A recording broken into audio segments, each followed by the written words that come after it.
Hello everyone, welcome to Eco Simplified. This video is a last lecture for chapter number 1, which is Nature and Significance of Management for class 12th Business Studies session 2021. In this specific video, we are going to discuss certain topics in which we will cover function of management, coordination, nature of coordination, and importance of coordination. So these are the topics which will be covered in this specific video, and these are the last topics of this chapter, which is nature and significance of management. So without wasting our time, let's get started. सबसे पहले हम करेंगे functions of management. ठीक है, function of management क्या है? देखिए, functions of management को ना हम ब्रॉडली 5 पार्ट्स में डिवाइड कर सकते हैं: planning, organising, staffing, directing and controlling. ठीक, ये जो 5 फंक्शंस ऑफ मैनेजमेंट होते हैं, इन्हीं की वजह से कोई भी ऑर्गेनाइजेशन जो है वो सक्सेसफुल होता है. अगर ये फंक्शंस अच्छे से किए जा रहे हैं तो ऑर्गेनाइजेशन में कोई भी कमी नहीं आएगी, वो इजीली अपने ग्रोथ प्रोसेस में आगे बढ़ता चला जाएगा. लेकिन अगर ये 5 फंक्शंस अच्छे से परफॉर्म नहीं किए जा रहे हैं, कहीं भी कोई कमी आ रही है, तो फिर क्या होगा? इन फंक्शंस के अच्छे से परफॉर्म ना होने की वजह से हमारा जो भी ऑब्जेक्टिव है, जो भी एम है, हम उसको अचीव नहीं कर पाएंगे. तो यहाँ पे क्या हो रहा है कि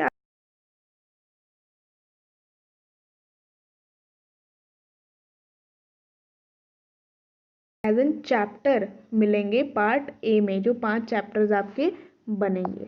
यहाँ पे मेन चीज़ मैंने लिखी हुई है ब्लैक हेडिंग से, कोऑर्डिनेशन. ठीक है, कोऑर्डिनेशन क्या है? कोऑर्डिनेशन को हम बोलते हैं एसेंस ऑफ मैनेजमेंट. यानी मैनेजमेंट के ये जो 5 फंक्शंस हैं, ये काम नहीं करेंगे अगर इनमें कोऑर्डिनेशन नहीं होगा. तो अब हम वीडियो स्टार्ट करते हैं. फंक्शंस ऑफ मैनेजमेंट हमारे जो planning, organising, staffing, directing, controlling है और कोऑर्डिनेशन है, इनको इन डिटेल पढ़ते हैं.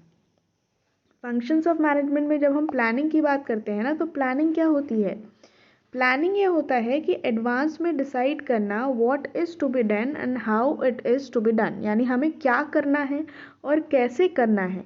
जब हम ये चीज़ डिसाइड करते हैं एडवांस में, तो वो क्या कही जाती है? प्लानिंग कही जाती है. जैसे अभी मैं एग्जांपल लूँ तो आपका गोल क्या होगा, आपका एम क्या होगा कि आने वाला जो सेशन है 2021 का जो सेशन है, जिसके लिए आप पढ़ाई कर रहे हो, उसमें आप क्या चाहोगे कि आपके मार्क्स अच्छे आएँ, ताकि आपको आगे कॉलेज में क्या हो सके?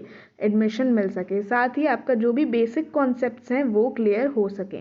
तो ये स्पेसिफिक काम करने के लिए आप जो स्ट्रैटेजी बनाओगे ना, उसे ही आप प्लानिंग कहते हो. ठीक है, तो ऑर्गेनाइजेशन में भी क्या होता है? जो एम होता है ऑर्गेनाइजेशन का, जो ऑब्जेक्टिव होता है ऑर्गेनाइजेशन का, उसको अचीव करने के लिए जो स्पेसिफिक स्ट्रैटेजीज बनाई जाती हैं, ठीक है, उसे हम क्या बोलते हैं? उसे हम प्लानिंग बोलते हैं. ठीक है, this involves setting objective and targets and formulating an action plan to achieve them effectively and efficiently. Same चीज़ जो मैंने अभी बताई, कि आप टारगेट को सेट करोगे और एक स्ट्रैटेजी बनाओगे. उस स्ट्रैटेजी के थ्रू क्या होगा? आप उस स्पेसिफिक टारगेट को अचीव करोगे. लेकिन यहाँ एक चीज़ देखने वाली है कि हम इफेक्टिवली और इफिशिएंटली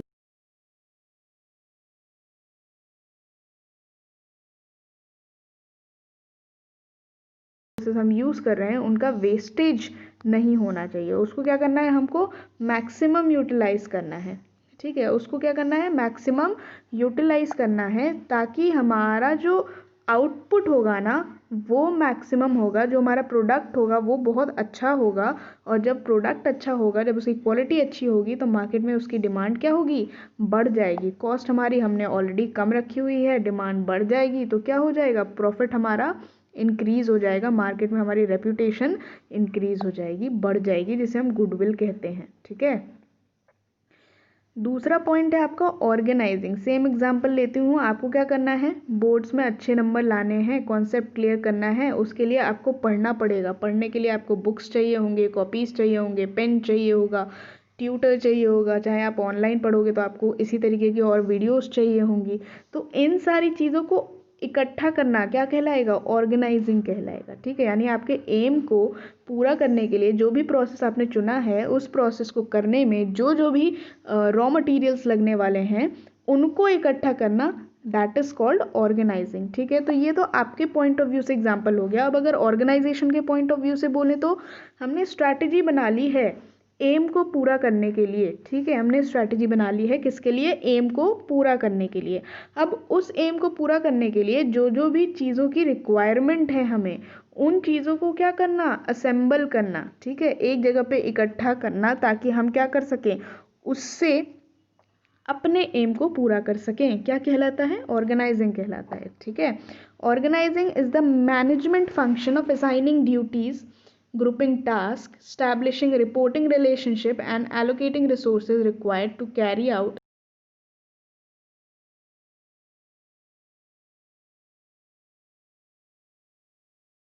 ड्यूटीज़ को असाइन करते हैं, ठीक है, ड्यूटीज़ को असाइन करते हैं, ग्रुपिंग टास्क करते हैं, स्टैब्लिशिंग रिपोर्टिंग रिलेशनशिप होता है। रिपोर्टिंग रिलेशनशिप क्या होता है, रिपोर्टिंग रिलेशनशिप का मतलब है कि अब जैसे आप यहाँ काम कर रहे हो, ठीक है, ये एक पर्सन है जो काम कर रहा है, इसका एक बॉस होगा जो काम करेगा, ठीक है, जो उसको इंस्ट्रक्शंस देगा। तो यहाँ पे जब दो पर्सन्स के बीच में सिर्फ बात हो रही है तो ये क्या है, रिपोर्टिंग रिलेशनशिप बन रहा है कि ये जो पर्सन है जिसको काम दिया गया है वो किसको रिपोर्ट करेगा, अपने सुपीरियर बॉस को रिपोर्ट करेगा, ठीक है।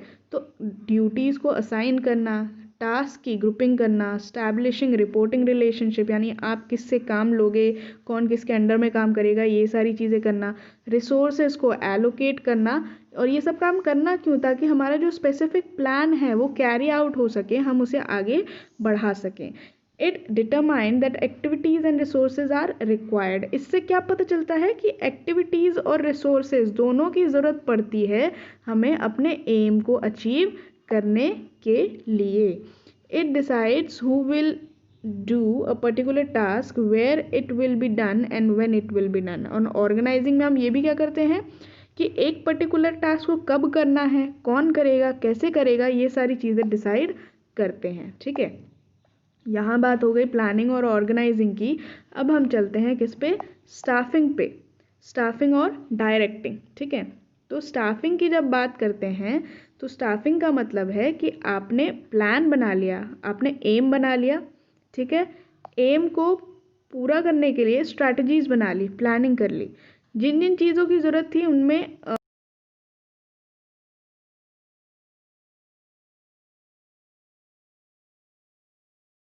वगैरह को चलाने के लिए भी तो आपको पास ह्यूमंस होने चाहिए, इंसान ही तो मशीन चलाएगा ना। तो अब इसको हम क्या बोलते हैं, ह्यूमन रिसोर्सेज, ठीक है, ह्यूमन रिसोर्स फंक्शन भी बोला जाता है किसको, स्टाफिंग को, ठीक है। तो अब एक स्पेसिफिक पोजीशन के लिए एक स्पेसिफिक पर्सन चाहिए। जैसे अगर आपको इकोनॉमिक्स पढ़नी है या बिजनेस स्टडीज़ पढ़ना है तो आपको एक ऐसा टीचर चाहिए होगा जो इस सब्जेक्ट में क्या हो, इस सब्जेक्ट में जिसकी स्पेशलाइजेशन हो, ठीक है, वो आपको कॉन्सेप्ट ज़्यादा अच्छे तरीके से समझा सकता है विद रियल लाइफ एग्जांपल्स, ठीक है। लेकिन अगर आप इकोनॉमिक्स किसी ऐसे हिंदी के टीचर से पढ़ते हो तो वो आपको समझा पाएगा पर इतनी अच्छी तरीके से कॉन्सेप्ट आपके क्लियर नहीं हो पाएंगे। सेम चीज़ होती है स्टाफिंग में, ठीक है। स्टाफिंग में होता क्या है कि अब मान लो कि मार्केटिंग में एक पर्सन हमें चाहिए और हमारे पास प्रोडक्शन में एक पर्सन है, तो अब प्रोडक्शन वाले से ही हम मार्केटिंग करा लेंगे, ठीक है, वो कर देगा मार्केटिंग, उसमें कोई दिक्कत वाली बात नहीं है। लेकिन क्योंकि उसकी स्पेशलाइजेशन प्रोडक्शन में है तो वो मार्केटिंग में अपना 100% नहीं दे पाएगा, ठीक है। तो इसके लिए ज़रूरत क्या है हमें कि जिस स्पेसिफिक पोस्ट पे हमें जिस स्पेसिफिक पर्सन की ज़रूरत है उसका रिक्रूटमेंट जो है उसको जॉब पे रखा जाए, उसकी क्वालिफिकेशन, उसका एक्सपीरियंस सब कुछ देखे जाने के बाद, और एक स्पेसिफिक काम के लिए एक ही पर्सन होना चाहिए, ठीक है। अब तो ये चीज़ क्या कहलाती है, स्टाफिंग कहलाती है। It is an important aspect of management to make sure that the right person, right people with the right qualification are available at the right place and time to accomplish the goal of the organization। यानी सही लोग जिनके qualification सही हो specific post के according, वो सही समय पे सही जगह अवेलेबल होने,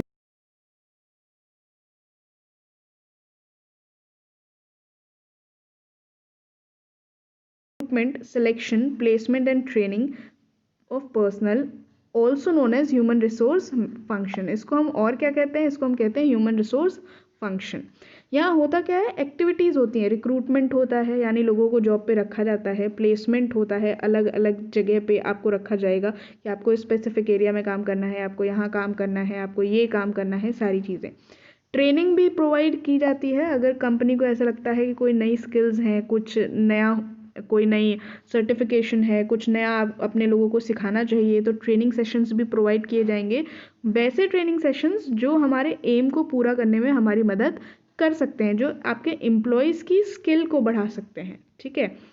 तो इसे हम क्या कहते हैं, ह्यूमन रिसोर्स फंक्शन। ये टोटली किससे डील करता है, ह्यूमन रिसोर्सेज से डील करता है, इस वजह से हम इसे क्या बोलते हैं, ह्यूमन रिसोर्स फंक्शन बोलते हैं। नेक्स्ट है आपका डायरेक्टिंग, ठीक है। समझते हैं, प्लानिंग कर ली हमने, ऑर्गेनाइजिंग कर लिया, स्टाफिंग भी कर ली, मतलब लोग भी आ गए हमारे पास काम करने के लिए, रॉ मटेरियल भी अवेलेबल है, एम और ऑब्जेक्टिव सब तय है। तो अब क्या करना है, जो लोग आए हैं काम करने के लिए, रिक्रूट करके जिन्हें लाया गया है, उन्हें डायरेक्शन देना कि भैया आपको ये काम करना है, आपको ये काम करना है, और ए पर्सन को ये काम करना है, बी को ये काम करना है, सी को ये काम करना है। ए के अंडर में अगर लोग आते हैं तो ये होंगे, और एक ए फिर डिसाइड करेगा कि उसको आगे कैसे काम करवाना है। तो सेम चीज़ क्या है, डायरेक्टिंग है। It is telling people what to do and seeing that they do it at the best of their ability. यानी लोगों को बताना, जो आपके जो भी एम्प्लॉयज़ हैं उनको बताना कि वो क्या काम करेंगे। Just a second, sorry.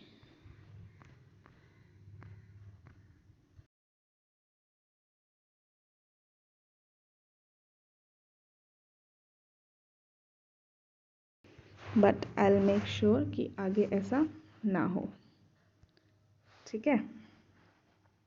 तो डायरेक्टिंग हम पढ़ रहे थे, डायरेक्टिंग में हम देख क्या रहे थे, डायरेक्टिंग में हम ये देख रहे थे कि आपके पास जो लोग हैं, जो ह्यूमन रिसोर्सेज में आपने रिक्रूट करके लोगों को लाए हो, उसमें ये देखना कि जो भी एम्प्लॉयज़ हैं आपके, ठीक है, उनको आपको समझाना है कि आपको क्या करना है, और आप फिर ये देखोगे कि वो अपनी एबिलिटी के अकॉर्डिंग बेस्ट अपना दे रहे हैं या नहीं दे रहे हैं। It involves leading, influencing and motivating employees to perform the task assigned to them, ठीक है। इसमें होता क्या है कि मोटिवेट करना होता है, लीड करना होता है, ठीक, किसको, एम्प्लॉयज़ को, ठीक है। और ये देखना होता है कि उनको जो काम असाइन किया गया है करने के लिए वो बहुत अच्छे से कर पा रहे हैं या नहीं कर पा रहे हैं। Thus there are 4 elements of directing, यानी डायरेक्टिंग के अगर एलिमेंट्स की बात करें, एलिमेंट्स ऑफ डायरेक्टिंग कितने होते हैं, तो 4 होते हैं, जिसमें मोटिवेशन, लीडरशिप, कम्युनिकेशन और सुपरविजन आता है, ठीक है। आप अपने एम्प्लॉयज़ को मोटिवेट करोगे ताकि वो हमेशा कंपनी के एम को, ऑब्जेक्टिव को पूरा करने के लिए क्या कर सकें, अपना बेस्ट दे सकें। दूसरा है लीडरशिप, आप उनको लीड करोगे, आप उन्हें बताओगे उन्हें क्या करना है, कैसे करना है। अगर कोई आपसे काम पूछने आ रहा है तो आप उसको डांट के भगाओगे नहीं, आप एज एन लीडर उन्हें समझाओगे कि ये हमारा प्लान है, इस तरीके से हमें काम करना है। थर्ड पॉइंट है कम्युनिकेशन, यानी कम्युनिकेशन का कोई गैप नहीं होना चाहिए, ना सुपीरियर सबॉर्डिनेट के बीच में कोई गैप नहीं होना चाहिए, वरना जो सबॉर्डिनेट है ना वो हिचकिचाएगा पूछने से कि अब मैं पूछूं किससे, क्यों, क्योंकि कम्युनिकेशन गैप होगा। तो कम्युनिकेशन गैप भी नहीं होना चाहिए। दूसरी सुपरविजन होनी चाहिए, यानी आपने काम दे दिया और अब आप उस काम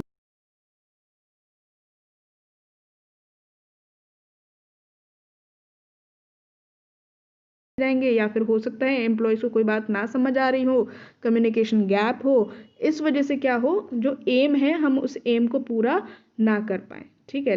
तो अगर हम एलिमेंट्स ऑफ डायरेक्टिंग की बात करें तो 4 एलिमेंट होते हैं, motivation, leadership, communication and supervision, ठीक है। यहाँ हमने प्लानिंग, ऑर्गेनाइजिंग, स्टाफिंग और डायरेक्टिंग पढ़ लिया है। नेक्स्ट है आपका कंट्रोलिंग, ठीक है। कंट्रोलिंग की बात करें तो it involve establishing standard of performance towards the attainment of organisational goals, measuring actual performance, comparing it with the established standards and taking corrective actions where any significant deviation is found. यानी controlling का मतलब क्या है, सारी चीज़ें हो गई, planning कर लिया, ऑर्गेनाइजिंग कर लिया, स्टाफिंग कर लिया, डायरेक्टिंग कर लिया, मतलब यहाँ तक में क्या हुआ, हमने अपने एम्प्लॉयज़ को बता दिया कि उन्हें क्या करना है, कैसे करना है, और लीडरशिप की क्वालिटी भी हम दिखा रहे हैं, कम्युनिकेशन अच्छा हो रहा है, सुपरविजन हो रहा है। तो कंट्रोलिंग में क्या होगा, बचा क्या, कंट्रोलिंग में ये बचा कि अब जो एंड रिजल्ट हमारा निकल रहा है इतने सारे काम करने के बाद, उसको कंपेयर करना कि जो हमने प्लानिंग की थी उसके अकॉर्डिंग काम हो रहा है या नहीं हो रहा है। अगर उसके अकॉर्डिंग हमने मान लो सोचा था कि 5% से हमारी सेल इंक्रीज़ होगी और जो भी प्लानिंग हुई थी वो इम्प्लीमेंट करने के बाद सेल 5% से इंक्रीज़ हो रही है, तब तो काम अच्छे से चल रहा है। लेकिन अगर सेल इंक्रीज़ नहीं हो पा रही है, तब भी मान लो 3% से हो रही है, 2% से हो रही है, तो हम कहाँ लैग कर रहे हैं, कहाँ कमी आ रही है काम में, कौन सी ऐसी प्लानिंग है जो सक्सेसफुल नहीं हो पा रही है, कहाँ पे कमी आ रही है, ये सारी चीज़ें देखना क्या कहलाता है, कंट्रोलिंग कहलाता है। मतलब एक्चुअल जो स्टैंडर्ड्स हैं, एस्टैब्लिश स्टैंडर्ड्स, उससे कंपेयर करना जो हमने देखा था, और बीच में अगर कोई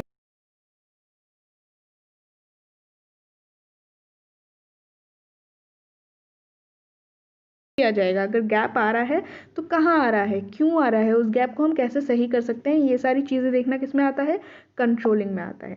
तो यहाँ हमने 5 फंक्शंस ऑफ मैनेजमेंट कर लिए, प्लानिंग, ऑर्गेनाइजिंग, स्टाफिंग, डायरेक्टिंग और कंट्रोलिंग।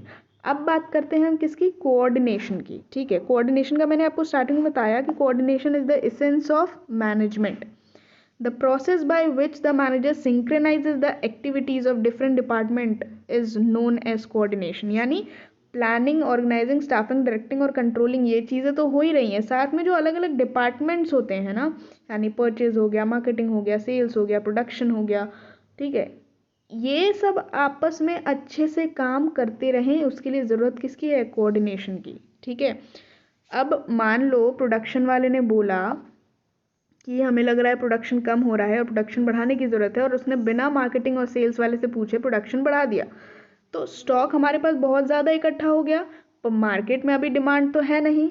ठीक है, तो धीरे धीरे हो सकता है स्टॉक हमारा रखे रखे ही ख़राब हो जाए, हमारे पास वेयर हाउसिंग की फैसिलिटी प्रॉपर ना हो।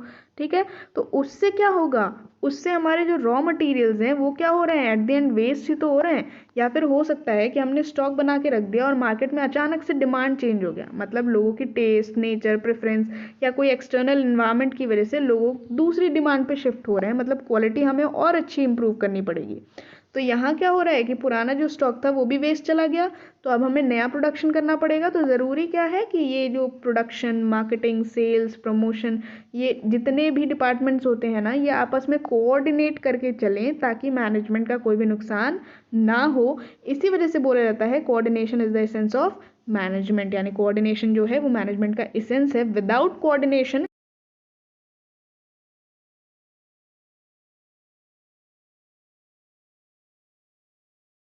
अब हम देखते हैं कुछ और चीज़ें कोऑर्डिनेशन के बारे में। It is the essence of management for achieving harmony among the individual efforts toward the accomplishment of a group goal. Coordination therefore involves synchronization of different action and efforts of the various units of the organization.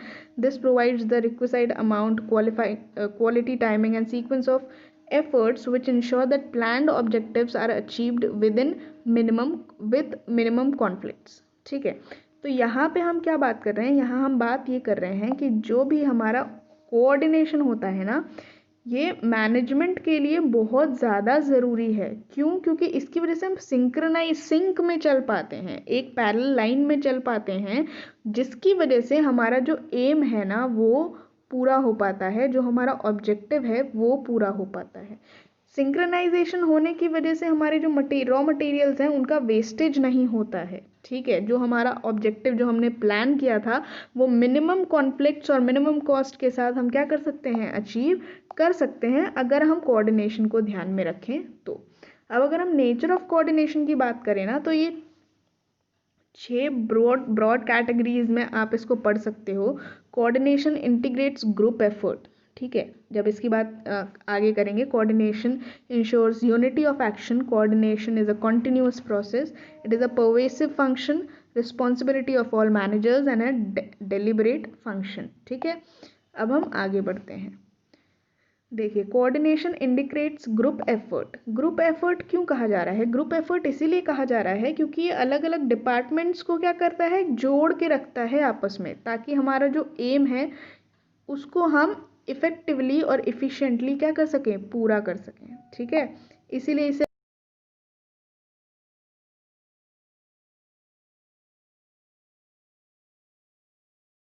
Activity, ठीक है। यानी हर काम जो कहीं ना कहीं waste हो रहा है, हमारा जो रिसोर्सेज वेस्ट हो रहे हैं या कुछ ऐसी अनवांटेड सी चीज़ें हो रही हैं, ठीक है, उनको क्या करना, पर्पसफुल वर्क एक्टिविटी में कन्वर्ट करता है कौन, कोऑर्डिनेशन। जैसे मैंने पीछे एग्जांपल बताया कि हम पहले ही स्टॉक बना के रख लें और एकदम से डिमांड चेंज हो जाए तो क्या होगा, वेस्टेज होगी।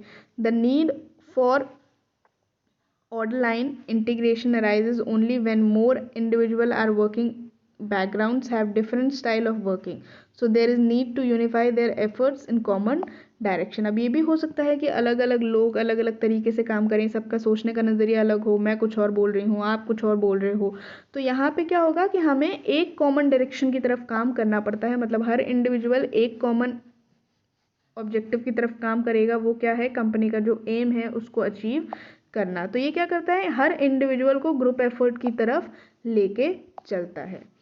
नेक्स्ट है आपका coordination ensures unity of action. It ensures unity of action by acting as a binding force between the departments. Departments को बांध के रखता है, इसलिए क्या होती है, डिपार्टमेंट्स में यूनिटी होती है, ठीक है, जिससे क्या होता है, डैमेज कम होता है और कॉन्फ्लिक्ट्स कम होते हैं, यानी लड़ाई झगड़े कम होते हैं, कॉन्फ्लिक्ट्स कम होते हैं कि मैनेजमेंट मतलब प्रोडक्शन कुछ और बोल रहा है, मार्केटिंग कुछ और बोल रहा है, सेल्स कुछ और बोल रहा है, तो नहीं, जब कोऑर्डिनेट करके चलेंगे तो ऐसी कोई भी दिक्कत नहीं आएगी। It is a continuous process, मतलब अगर आप कोऑर्डिनेशन देखिए हर जगह है, एक तो परवेसिव है, दूसरा कॉन्टिन्यूअस है, ठीक है। परवेसिव मतलब हर जगह है, आपको अगर क्लास में चलना है तो आपको कोऑर्डिनेट करके चलना होता है कि टीचर आपसे क्या कह रही है। अगर हम मैनेजमेंट की बात करें या किसी ऑर्गेनाइजेशन की बात करें तो वहाँ पे मैनेजमेंट जो कह रहा है आपको उसके साथ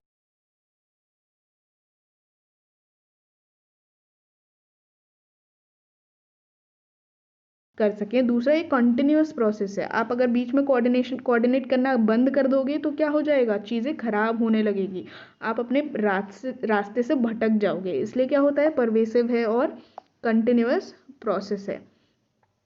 इसके बाद क्या है, रिस्पॉन्सिबिलिटी ऑफ ऑल मैनेजर्स, ठीक है, यानी जितने भी मैनेजर होंगे, फर्स्ट लाइन मैनेजर, उन सब की रिस्पॉन्सिबिलिटी है क्या, कि कोऑर्डिनेशन होना चाहिए, कोऑर्डिनेशन के बिना कोई भी काम नहीं होगा। It is a deliberate function. Every manager tries to coordinate the activity of the organization to avoid confusion and chaos, ठीक है, यानी confusion को दूर करने के लिए, chaos को दूर करने के लिए किसकी ज़रूरत पड़ती है, कोऑर्डिनेशन की ज़रूरत पड़ती है।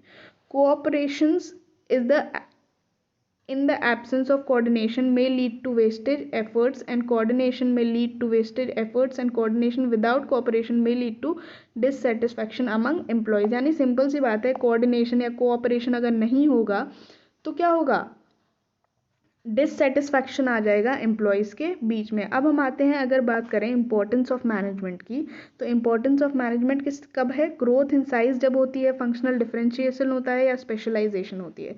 The primary reason of coordination is that individual and departments of an organisation are interdependent, that is they depend on each other for their respective activities, ठीक है। the need of coordination arises because of the following reason, ठीक है। तो importance management की क्या है, ज़रूरत क्यों पड़ती है कोऑर्डिनेशन की, क्यों, क्योंकि हर एक डिपार्टमेंट को जो है आपस में कोऑर्डिनेट करके चलना है, इंटरडिपेंडेंट नहीं है दोनों, सारे क्या है, इंटरडिपेंडेंट है, कोई इंडिपेंडेंट नहीं है, ठीक है। और इन सारे रीजंस की वजह से क्या होता है, कोऑर्डिनेशन की ज़रूरत पड़ती है।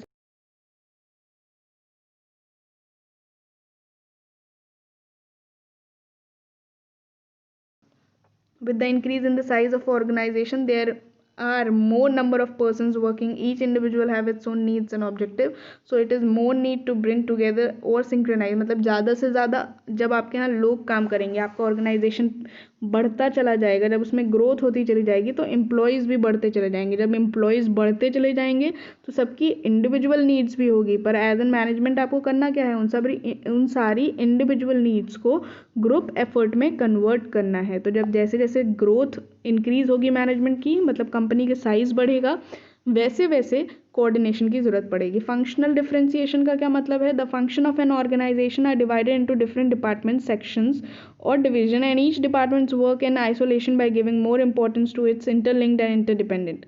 Coordination is needed to minimise the efforts minimise the different among departments. ठीक है, तो यहाँ पे क्या हो रहा है, फंक्शनल डिफ्रेंसिएशन, यानी अलग अलग डिपार्टमेंट का अलग अलग काम होता है और सब क्या कोशिश करते हैं कि उन वो जिससे भी इंटरडिपेंडेंट हैं उनके बेसिस पे वो सिंक्रोनाइज करके काम करें, कोई भी फंक्शनल डिफ्रेंसिएशन ना हो। मतलब प्रोडक्शन कुछ और बोले, मैनेजमेंट कुछ और बोले, सेल्स कुछ और बोले, तो ऐसा ना हो। इस वजह से किसकी ज़रूरत पड़ती है, कोऑर्डिनेशन की ज़रूरत पड़ती है। और स्पेशलाइजेशन का क्या मतलब है,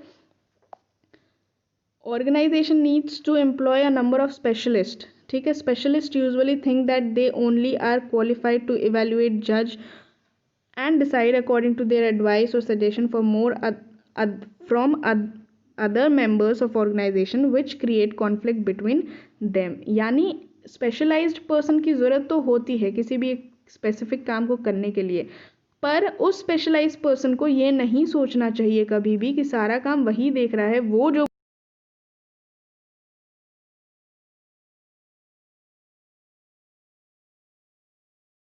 प्रॉब्लम आ सकती है, बहुत सारी चीज़ें हो सकती हैं। इसके लिए भी ज़रूरत किसकी है, इसके लिए भी ज़रूरत है हमारी इम्पोर्टेंस ऑफ मैनेजमेंट, जो कि है कोऑर्डिनेशन। ठीक है, अब इसी के साथ, इस टॉपिक के साथ हमारा जो फर्स्ट चैप्टर है nature and significance of management, वो ख़त्म होता है यहाँ पे। इसके बाद हम केस स्टडीज़ करेंगे और चैप्टर नंबर 2 स्टार्ट करेंगे। और वीडियो ख़त्म करने से पहले आई वुड लाइक टू से कि लाइक करिए, शेयर करिए, सब्सक्राइब करिए, कमेंट करके ज़रूर बताइए वीडियो पे, ताकि मुझे पता चल सके कि आपको कौन सी वीडियोस पसंद आ रही हैं, किस तरीके के कंटेंट पसंद आ रहे हैं, कैसे समझाना आपको पसंद आता है, सारी चीज़ें। तो वीडियो को एंड तक देखिए, सब्सक्राइब कीजिए, शेयर कीजिए ज़्यादा से ज़्यादा बच्चों को ताकि हेल्प मिल सके। ठीक है, तो stay home, stay safe, thank you so much.